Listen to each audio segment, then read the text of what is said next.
I go for refuge to the Buddha, the teacher. I go for refuge to the Dharma, the teaching. I go for refuge to the Sangha, the taught. I take refuge in the Buddha. I take refuge in the Dharma. I take refuge in the Sangha. I have taken refuge in the Buddha. I have taken refuge in the Dharma. I have taken refuge in the Sangha. 3 pure precepts. Oh, we did. Well, we'll do this now. Cease to do harm. Do only good. Do good for others. Bodhisattva vow. However innumerable all beings are, I vow to lead them all. However inexhaustible my delusions are, I vow to extinguish them all. However immeasurable the Dharma teachings are, I vow to master them all. However endless the Buddha's way is, I vow to follow it completely. Swaha. And you're absolutely right. So we'll do that now. You guys have all done it before. Get into a nice meditation posture. And we'll begin at the sound of the bell. I guess I need to practice my mindfulness today. Or practice it more anyway.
Greetings, everybody. We kind of did things a little backwards, or I did them backwards today. Oh, excuse me.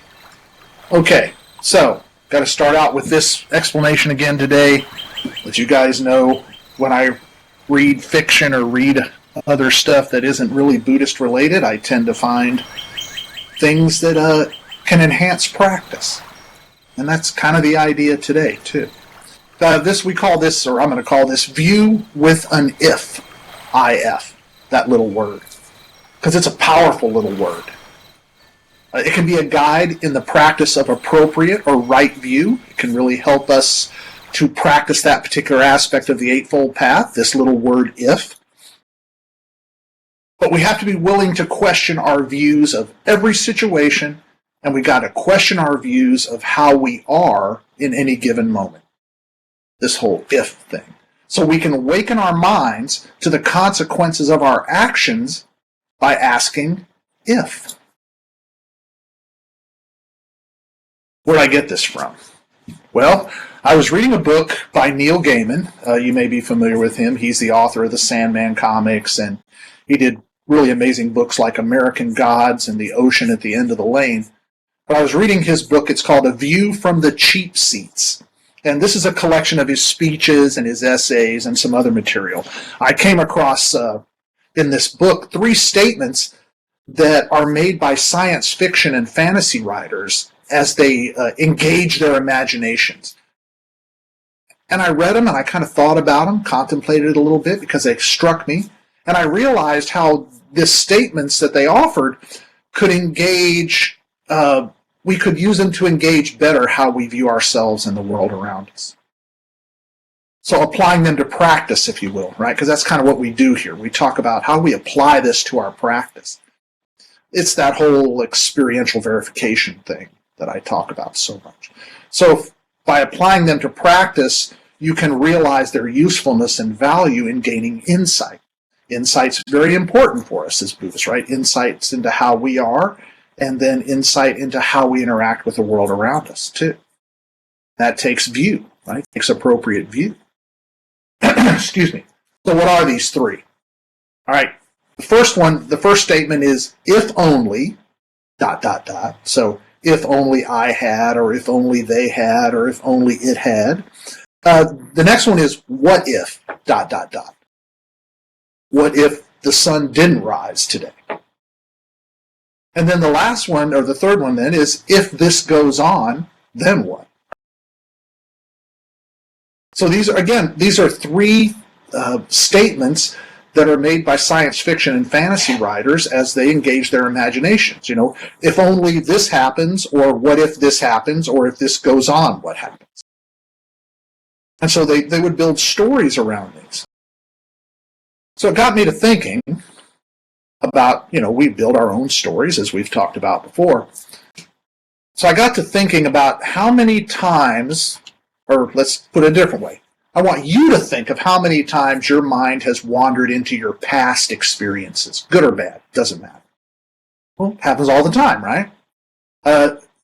These were all moments that you think about where you made choices. You had to make choices of one sort or another. The consequences may have been positive, or they may have been negative, or even neutral, but there were always consequences. To gain an appropriate view into those choices, you might think, well, if only I had done something differently. If only. If only is a way to gain insight into how you might have chosen to do something differently. If only you had chosen differently, would the consequences have been different? Well, yeah. There is certainty that they would have been, because that's the nature of causality. Different choices result in different outcomes. This is a reality of causal conditioning. Examining past choices with rigorous self-honesty enables you to develop the view and the intention necessary to make better choices in the present moment.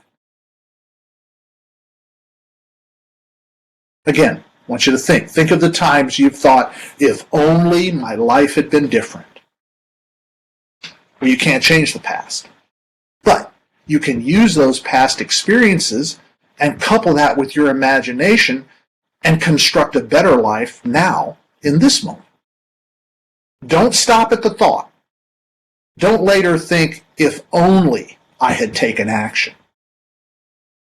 The idea is take action. Siddhartha, good old historical Buddha. Siddhartha is said to have had his first experiences with suffering when he went beyond the walls of his home. And there he encountered unsatisfactoriness and discontent and anguish, these things that are such an integral part of the human experience, but had been hidden from Siddhartha, since his birth. It seems he realized at that moment that what he thought he knew wasn't all he needed to know. If only I knew more was a catalyst that likely led Siddhartha to get a clearer view of how he was and to go on and live a more intentional life.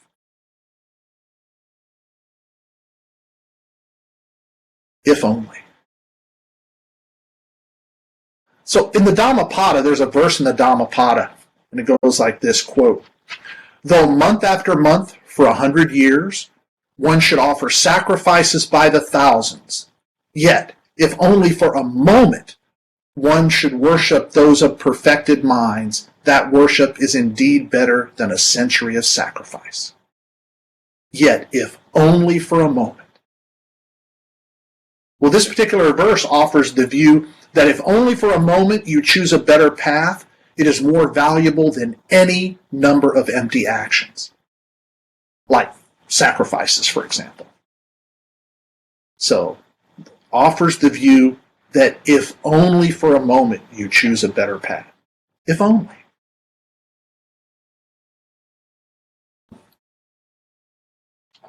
What if? Excuse me. What if you engaged your practice more fully in this moment? Now, granted, you guys are probably practicing pretty hard right now, listening and absorbing the Dharma and all that, doing some thinking, I'm sure. But you can always do better, right? We always seek to do better in that moment.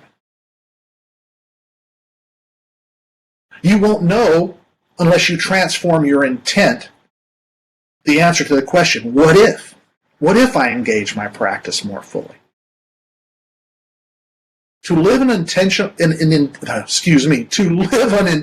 life, you have to continually ask, what if? How many times have you asked yourself, what if I approached my life differently? What if I was on a different path? It's likely what brought you to Buddhism in the first place. But you won't know the answers unless you take the actions. You must not only imagine what that life might be, that different life. Imagining and then not taking any steps at all to make it happen leads most of us to a body-mind that will be filled to the brim with unsatisfactoriness, discontent, and anguish. The kind of suffering that will hinder our progress, whatever that progress may be that we're choosing to try to make.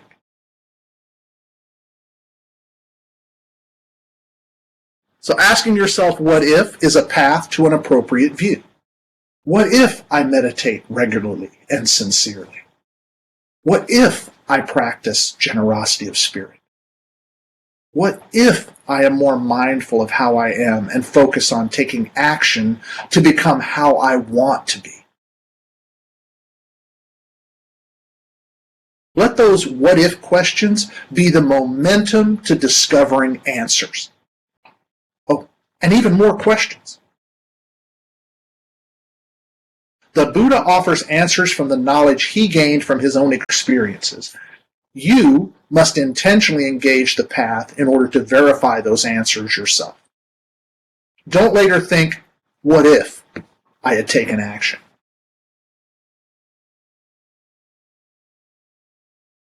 So, what if must have been the beginning of a whole bunch of different questions Siddhartha asked of himself and even of others. What if I left my home and family to discover the realities of human existence?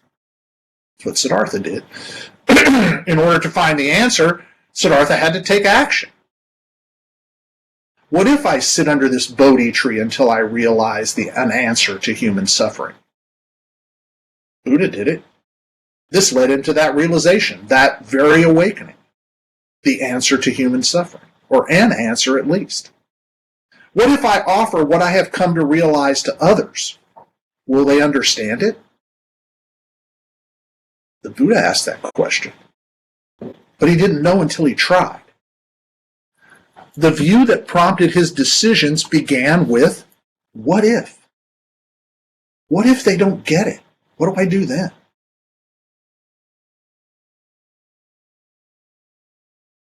So there's a little story, excuse me, wow, in the Vihaya Sutta. It's from the Anguttara Nikayas. And it was about this householder. His name was Vihaya. And he really wanted to go see the Buddha. But the Buddha kind of came and went before he was able to actually go see him. And he thought to himself, what if I were to visit the park of the wanderers of other persuasions? So at this point in Indian history, there were a lot of different gurus and holy men and all that stuff walking around, espousing their own view of how human existence should be. The Buddha was just one of them. So Vihaya was like, what if I were to visit the park of the wanderers of other persuasions?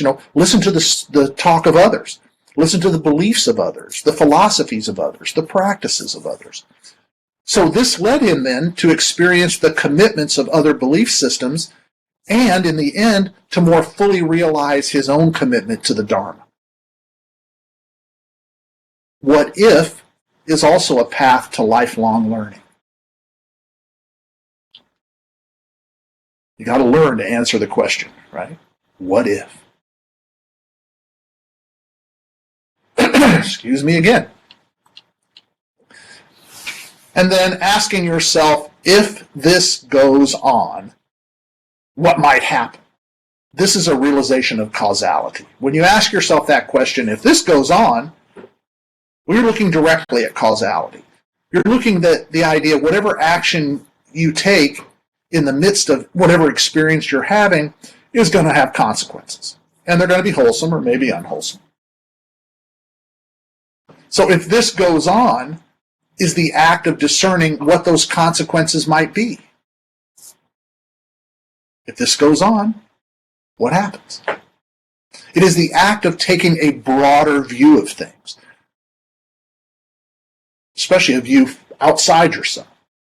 You are not expected to be prescient, to actually see the future. But what you want to work on is to be aware of the possible and probable impact of whatever your actions might be.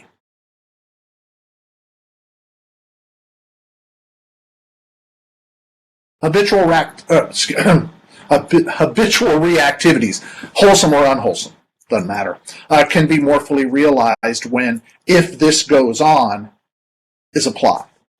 So, for example, if this habit of procrastination goes on, what might the consequences be?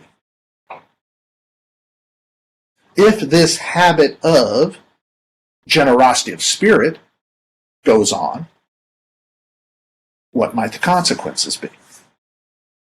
We know that all our actions have consequences, so it's our responsibility to think before we act, and even to continue thinking while acting. If this goes on. So the latter consequences of procrastination are likely going to be unwholesome. But if the habit of generosity goes on, well, the wholesome consequences, we can readily experience those. We can readily accept that there will be, for the most part, good consequences. Unwholesome consequences that arise from the wholesome intent of generosity can be unexpectedly harsh to the receiver and the giver. That's why we have to look at if this goes on. Even in the acts of generosity, if this goes on, what might happen? Siddhartha spent time practicing with a group of 5 ascetics. This was that spiritual regimen of living in the open, basically sleeping under trees, eating very little. In fact, tradition says that sometimes they ate a grain of rice a day. And spending most of the hours of the day in deep meditation weakened Siddhartha. And that one day as he crosses a shallow stream, he collapses from the deprivation and the hardship that he's put himself under. A young woman finds him, and she sees that he's in this starving condition. So she gives him a bowl of rice milk. At that point, if this goes on, would have been a pragmatic question for Siddhartha to ask himself. If this goes on, will I reach spiritual awakening? Or will I only continue to engage myself in suffering? The intent of asking, if this goes on, is to achieve an appropriate view of possible consequences before taking action and even while taking action. So, 3 different questions, but they all have the same intent. They are all paths to achieving an appropriate view of each unique situation that you find yourself in. So questions that begin with if only, or even statements that begin with if only, this is a path to a view that will help lead you to better decisions that are based on your past experiences. So, you look to the past to kind of help you work with the present. What were my mistakes? What are the good things that I did? So, if only I had tried this. Well, that's your opportunity to try it in this moment. What if? This is a path to a view that will lead to better decisions in the future. And not necessarily the long-term future, but what if I make a left turn here instead of a right? Well, if you need to go somewhere that's right, you're not going to get there. But you might turn left and find something better. And then if this goes on, this is a path to a view that will lead to better decisions in the moment. You're in the midst of an action and you think to yourself, if this goes on, if this mode of action goes on, what might happen? In that moment, you might decide, I need to stop right here. Or you might say, no, continue on. This is going to work out really well. Or continue on, but I need to change a little something. Because if this goes on, I want it to have the most wholesome consequences that it can have.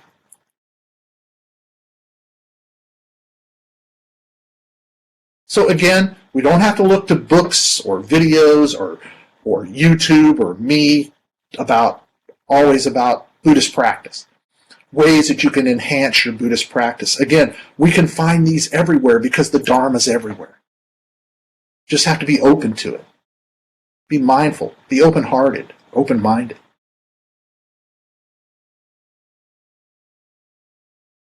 So I want to do something here. Hold on.